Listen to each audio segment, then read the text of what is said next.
Assalamualaikum warahmatullahi wabarakatuh. Antara punca stres yang berlaku terhadap kita pada zaman ini adalah kita terlalu ingin ambil tahu tentang hal orang lain. Sebenarnya tidak ada kepentingan kita pun dalam kehidupan mereka.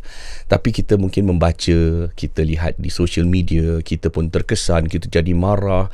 Padahal bukan hal kita pun. Kita mungkin nak komen, kemudian bergaduh sesama kita yang asal usulnya tak ada kena-mengena dengan kita.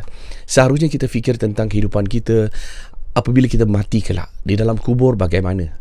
Di dalam keadaan yang kita gelap seorang diri, ada tak kita fikir tentang kehidupan kita, masa depan kita di akhirat? Kita terlalu kepo dengan social media, kita ambil tahu.